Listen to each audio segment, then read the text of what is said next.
A jornada de Atos dos Apóstolos. Bem-vindos ao nosso canal Reflexões Bíblicas. Hoje vamos embarcar em uma jornada fascinante pelo livro de Atos dos Apóstolos. Esse livro é um relato poderoso e inspirador sobre a formação da igreja primitiva e a propagação do Evangelho após a ascensão de Jesus. Em Atos 1:8, lemos: Mas recebereis poder ao descer sobre vós o Espírito Santo, e ser-me-eis testemunhas tanto em Jerusalém, como em toda a Judéia e Samaria e até os confins da terra. Vamos explorar como essa promessa se cumpriu e transformou o mundo. Capítulo 1. A ascensão de Jesus e a escolha de Matias. Vamos começar com o capítulo 1, onde encontramos a ascensão de Jesus. O livro de Atos, e de igual modo o Evangelho segundo Lucas, é endereçado a um homem chamado Teófilo. Foi inscrito por Lucas, o médico amado. Colossenses 4:14. Atos descreve o que Jesus continuou a fazer e a ensinar depois de sua ascensão, mediante o poder do Espírito Santo, operando em e através de seus discípulos e da igreja primitiva. Lucas começa o livro de Atos com as seguintes palavras: Em meu livro anterior, Teófilo, escrevi a respeito de tudo que Jesus começou a fazer e a ensinar, até o dia em que foi elevado aos céus, depois de ter dado instruções por meio do Espírito Santo aos apóstolos que havia escolhido. Depois do seu sofrimento, Jesus apresentou-se a eles e deu-lhes muitas provas indiscutíveis de que estava vivo. Apareceu-lhes por um período de 40 dias, ensinando-lhes acerca do reino de Deus. Atos 1, versículos 1-3. A última ordem de Jesus aos discípulos foi para que permanecessem em Jerusalém até que fossem batizados no Espírito Santo. Atos 1, versículos 4 e 5. No versículo 8, Jesus disse-lhes: Mas receberão poder quando o Espírito Santo descer sobre vocês, e serão minhas testemunhas em Jerusalém, em toda a Judéia e Samaria e até os confins da terra. Em Atos 1:9-11, lemos: Ditas estas coisas, foi Jesus elevado às alturas à vista deles, e uma nuvem o encobriu dos seus olhos. E estando com os olhos fitos no céu, enquanto ele subia, eis que junto deles se puseram 2 varões vestidos de branco, os quais lhes disseram: Varões galileus, por que estáis olhando para o céu? Esse Jesus, que dentre vós foi recebido em cima no céu, há de vir assim como para o céu o vistes ir. Esse evento marcou o início de uma nova era para os apóstolos. Eles também escolheram Matias para substituir Judas, destacando a importância da liderança e unidade na igreja nascente. Atos 1:24-26. Capítulo 2. O Pentecostes. O capítulo 2 é um dos momentos mais marcantes do livro. No Pentecostes, o Espírito Santo desceu sobre os apóstolos como línguas de fogo. Atos 2:1-4 nos diz: Ao cumprir-se o dia de Pentecostes, estavam todos reunidos no mesmo lugar. De repente, veio do céu um som, como de um vento veemente e impetuoso, e encheu toda a casa onde estavam assentados. E foram vistas por eles línguas repartidas, como que de fogo, as quais pousaram sobre cada um deles. E todos foram cheios do Espírito Santo e começaram a falar noutras línguas, conforme o Espírito lhes concedia que falassem. Esse evento marcou o nascimento da igreja. Pedro então pregou um poderoso sermão, culminando em Atos 2:38, Arrependei-vos, e cada um de vós seja batizado em nome de Jesus Cristo para perdão dos vossos pecados, e recebereis o dom do Espírito Santo. Com isso, cerca de 3.000 pessoas foram convertidas, demonstrando o poder transformador do Evangelho. Capítulos 3-4. Milagres e perseguição. No capítulo 3, encontramos o primeiro milagre registrado após o Pentecostes, quando Pedro e João curaram um coxo na porta do templo. Atos 3:6-8 relata: Pedro, porém, lhe disse: Não possuo nem prata nem ouro, mas o que tenho, isso te dou. Em nome de Jesus Cristo, o Nazareno, anda. E tomando-o pela mão direita, o levantou. Imediatamente, os seus pés e artelhos se firmaram. E dando um salto, pôs-se em pé e começou a andar. Esse milagre levou a um aumento da fé, mas também a uma crescente oposição.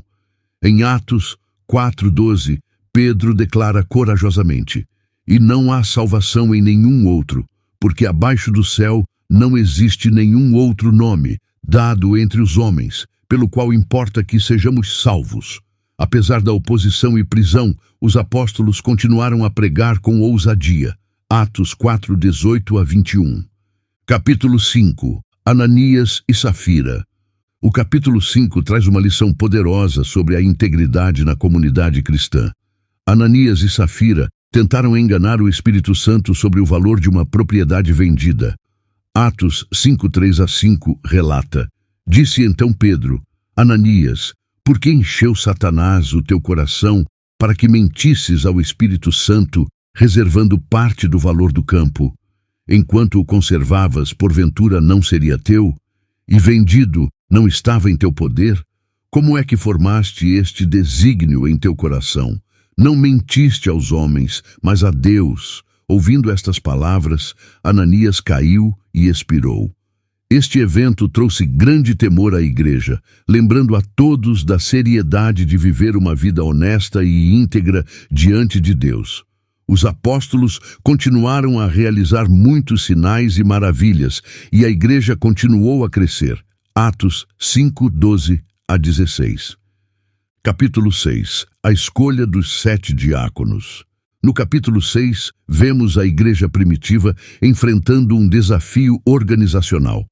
Havia uma queixa de que as viúvas dos helenistas estavam sendo negligenciadas na distribuição diária de alimentos.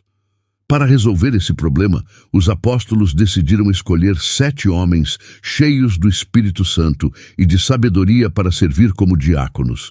Em Atos 6:3-4, lemos: "Mas, irmãos, escolhei dentre vós 7 homens de boa reputação, cheios do Espírito Santo e de sabedoria, aos quais encarreguemos deste serviço, e nós nos dedicaremos à oração e ao ministério da palavra."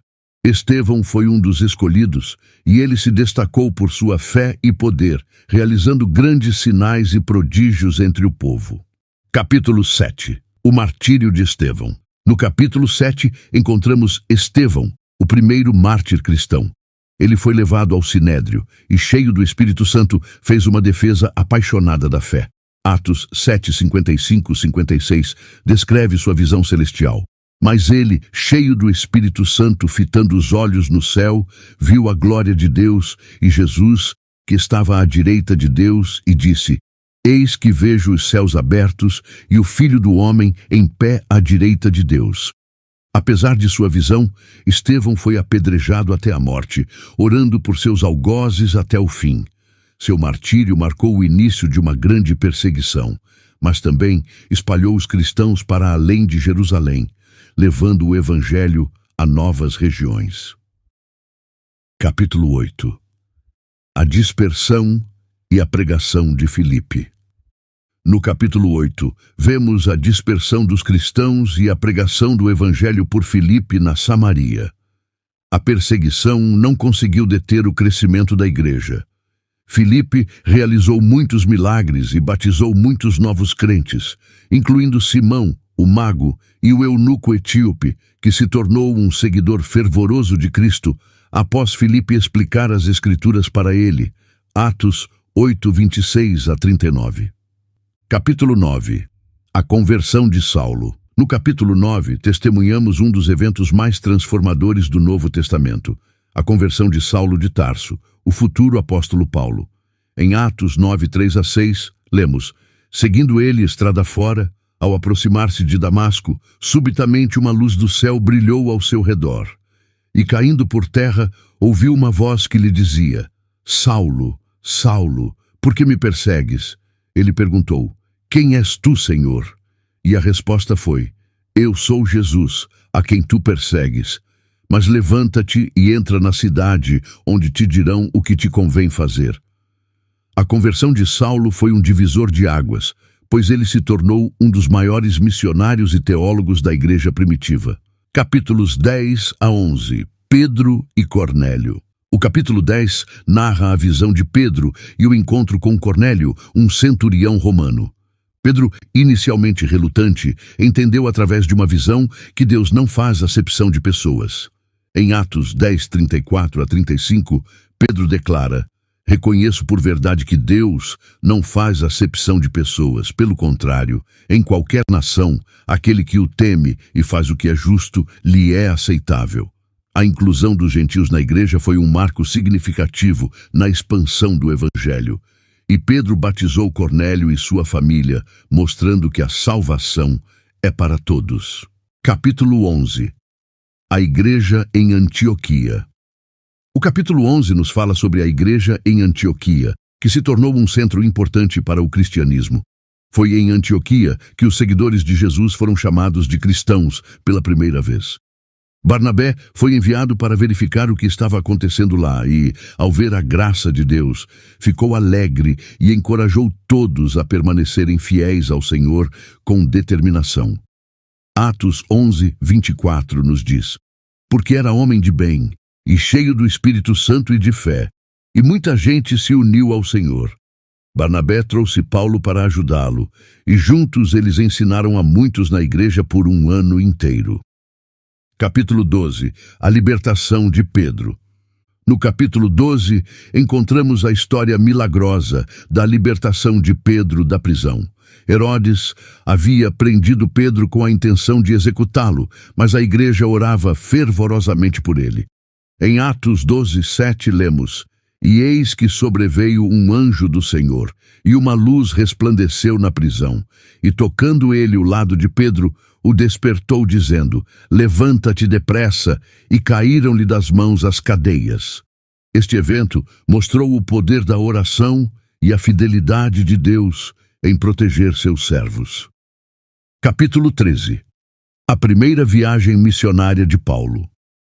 No capítulo 13, a igreja em Antioquia, guiada pelo Espírito Santo, comissiona Paulo e Barnabé para sua primeira viagem missionária.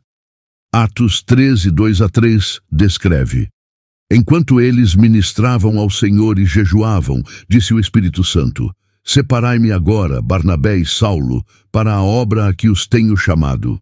Então, jejuando e orando e impondo sobre eles as mãos, os despediram. Essa viagem levou o evangelho a várias cidades e resultou em muitas conversões, mas também em perseguições. Capítulos 15. O Concílio de Jerusalém. No capítulo 15, encontramos o Concílio de Jerusalém, um evento crucial na história da igreja. Havia uma grande controvérsia sobre se os gentios convertidos precisavam seguir a lei de Moisés, especialmente a circuncisão. Paulo e Barnabé foram a Jerusalém para discutir essa questão com os apóstolos e anciãos.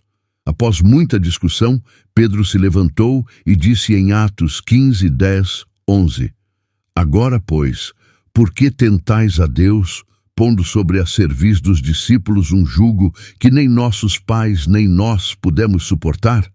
Mas cremos que fomos salvos pela graça do Senhor Jesus, como também aqueles o foram.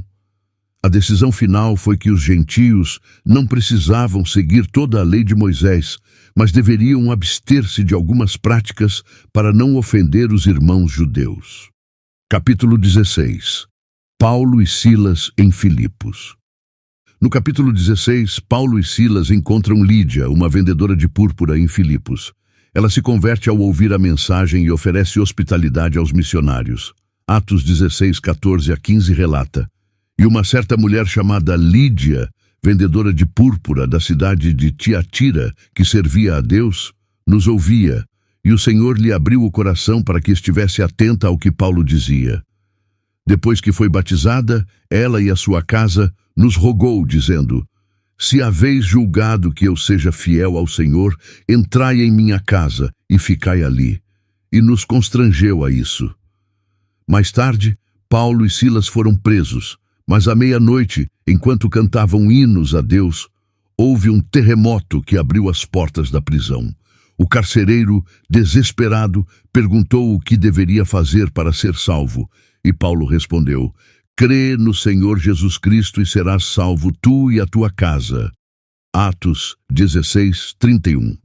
Esse evento levou à conversão do carcereiro e sua família. Capítulo 17. Paulo em Atenas. No capítulo 17, Paulo prega em Atenas, confrontando a filosofia e a idolatria da cidade. No Areópago, ele proclama o Deus desconhecido aos filósofos gregos. Em Atos 17:22-23, Paulo diz: Varões atenienses, em tudo vos vejo um tanto supersticiosos, porque passando eu e vendo os vossos santuários, achei também um altar em que estava escrito: Ao Deus desconhecido. Esse, pois, que vós honrais não o conhecendo, é o que eu vos anuncio. Ele prossegue falando sobre a ressurreição de Jesus, desafiando as crenças dos ouvintes, e alguns se convertem, incluindo Dionísio, o Areopagita, e uma mulher chamada Dâmaris. Atos 17:34. Capítulo 18. Paulo em Corinto. No capítulo 18, Paulo chega a Corinto, onde encontra Áquila e Priscila, que se tornam seus colaboradores próximos. Ele passou 1 ano e meio em Corinto, ensinando a palavra de Deus. Em Atos 18:9-10, o Senhor falou a Paulo em uma visão. E disse o Senhor em visão a Paulo: Não temas, mas fala e não te cales, porque eu sou contigo, e ninguém lançará mão de ti para te fazer mal, pois tenho muito povo nesta cidade. Esse encorajamento do Senhor foi crucial para Paulo, pois ele enfrentava muita oposição. Áquila e Priscila também desempenharam um papel importante ao ensinar Apolo, um judeu eloquente e bem instruído nas Escrituras, corrigindo e aprofundando seu entendimento sobre o caminho de Deus. Atos 18:24-26. Capítulo 19. Paulo em Éfeso. No capítulo 19, Paulo chega a Éfeso, onde encontra discípulos que ainda não receberam o Espírito Santo. Depois de orar por eles, eles são cheios do Espírito e começam a falar em línguas e profetizar. Em Atos 19:11-12 lemos: E Deus, pelas mãos de Paulo, fazia milagres extraordinários, de sorte que até os lenços e aventais se levavam do seu corpo aos enfermos, e as enfermidades fugiam deles, e os espíritos malignos saíam. A pregação de Paulo em Éfeso causa um grande tumulto, especialmente entre os que fabricavam ídolos, pois muitas pessoas estavam se convertendo e abandonando a idolatria. Atos 19:23-41. Capítulo 20. A despedida de Paulo em Mileto. No capítulo 20, Paulo se despede dos anciãos da igreja em Éfeso, em Mileto. Ele sabe que está a caminho de Jerusalém, onde enfrentará dificuldades. Em Atos 20:22-24, Paulo diz: E agora, compelido pelo Espírito, vou a Jerusalém, não sabendo o que ali me acontecerá, senão que o Espírito Santo, de cidade em cidade, me assegura que me esperam cadeias e tribulações. Todavia, não considero a minha vida de valor algum, senão para cumprir com alegria a minha carreira e o ministério que recebi do Senhor Jesus, para dar testemunho do Evangelho da graça de Deus. Paulo exorta os líderes a cuidarem da igreja e se despede com lágrimas e oração. Capítulo 21. Paulo em Jerusalém. No capítulo 21, Paulo retorna a Jerusalém, onde é recebido com alegria pelos irmãos. No entanto, ele logo enfrenta oposição quando alguns judeus da Ásia o acusam falsamente de profanar o templo, levando a uma grande confusão. Paulo é preso, mas ele usa essa oportunidade para testemunhar. Em Atos 22:6-8, ele conta sua experiência de conversão. Quando eu ia a caminho, e já perto de Damasco, quase ao meio-dia, de repente me rodeou uma grande luz do céu. Caí por terra e ouvi uma voz que me dizia: Saulo, Saulo, por que me persegues? Eu respondi: Quem és, Senhor? Disse-me então: Eu sou Jesus, o Nazareno, a quem tu persegues. Paulo continua a enfrentar várias audiências e é enviado a Cesareia para ser julgado. Capítulos 23-26. Audiências de Paulo. Os capítulos 23-26 detalham as audiências de Paulo perante vários líderes, incluindo o governador Félix, o governador Festo e o rei Agripa. Em todas essas ocasiões, Paulo defende sua fé com ousadia e clareza. Em Atos 26, 19 a 20, Paulo afirma: Pelo que, ó rei Agripa, não fui desobediente à visão celestial, mas anunciei primeiramente aos que estavam em Damasco e em Jerusalém, e por toda a terra da Judéia, e aos gentios, que se arrependessem e se convertessem a Deus, praticando obras dignas de arrependimento. A defesa de Paulo impressiona o rei Agripa, que diz: Por pouco me persuades a fazer-me cristão. Atos 26, 28. Capítulo 27. O naufrágio. No capítulo 27, Paulo é enviado a Roma sob custódia. Durante a viagem, eles enfrentam uma tempestade terrível que resulta em um naufrágio. Apesar do perigo iminente, Paulo encoraja todos a bordo com uma mensagem de esperança de Deus. Em Atos 27, 22 a 24, ele diz: Mas agora vos exorto a que tenhais bom ânimo, porque nenhuma vida se perderá de entre vós, mas somente o navio. Porque esta mesma noite, o anjo de Deus, de quem eu sou e a quem sirvo, esteve comigo, dizendo: Paulo, não temas. Importa que compareças perante César, e eis que Deus te deu todos quantos navegam contigo. Todos os 276 passageiros do navio são salvos, como Paulo previu, e chegam à ilha de Malta. Capítulo 28. Paulo em Roma. No capítulo 28, Paulo finalmente chega a Roma, onde é colocado em prisão domiciliar. Mesmo assim, ele continua a pregar o evangelho com ousadia. Atos 28, 30 a 31 nos diz: Paulo permaneceu 2 anos inteiros na sua própria casa alugada e recebia todos quantos o visitavam, pregando o reino de Deus e ensinando com toda a liberdade as coisas pertencentes ao Senhor Jesus Cristo, sem impedimento algum. A mensagem do Evangelho havia alcançado o coração do Império Romano, e a missão de Paulo continuava, mostrando que nem mesmo as cadeias poderiam impedir o avanço do reino de Deus. Conclusão: a missão continua. Ao terminarmos nossa jornada pelo livro de Atos, somos inspirados pelo zelo, coragem e fé dos primeiros cristãos. Eles enfrentaram grandes desafios, mas nunca desistiram de sua missão. Atos 1:8 se cumpriu de maneira poderosa, e a igreja continuou a crescer, alcançando até os confins da terra. Que possamos ser inspirados a continuar essa missão em nossos dias, proclamando com ousadia o Evangelho de Jesus Cristo. Obrigado por nos acompanhar nessa jornada. Se você gostou deste vídeo, não se esqueça de curtir, compartilhar e se inscrever no canal Reflexões Bíblicas. Até a próxima.